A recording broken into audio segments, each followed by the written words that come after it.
sometimes people wrongly read this little paragraph here in 1 Timothy 5, and they think Paul's telling Timothy, don't ever confront an older man. That's not what he's telling Timothy at all. In fact, Paul repeatedly told both Timothy and Titus, his other apprentice, to confront people when necessary. Remember in 1 Timothy chapter 1 and verse 3, as I urged you when I was going to Macedonia, remain at Ephesus so that you may command certain persons not to teach a different doctrine. You think that involves some amount of confrontation? Yeah, and who do you think's spouting these different doctrines? Well, we don't know for sure, but I don't think it matters. It's like if someone who's younger than Timothy is spouting a heretical doctrine, do you think Timothy should address that? If somebody older than Timothy is spouting a heretical doctrine, do you think he should address that? Yes. Okay.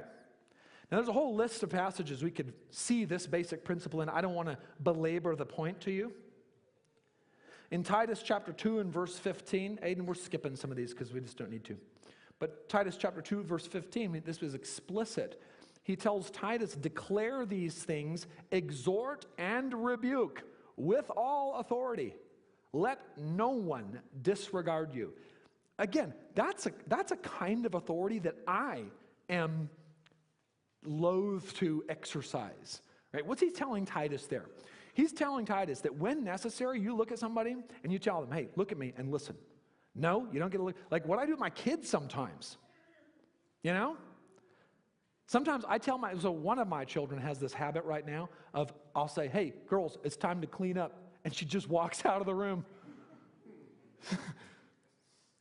And I'm like, hey, get over here. I'm not going to let you disregard me.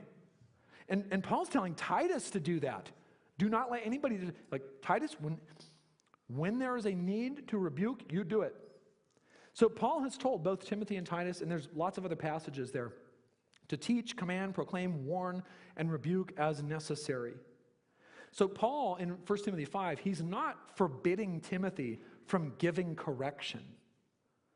Rather, he's instructing Timothy on the right manner in which to give the correction.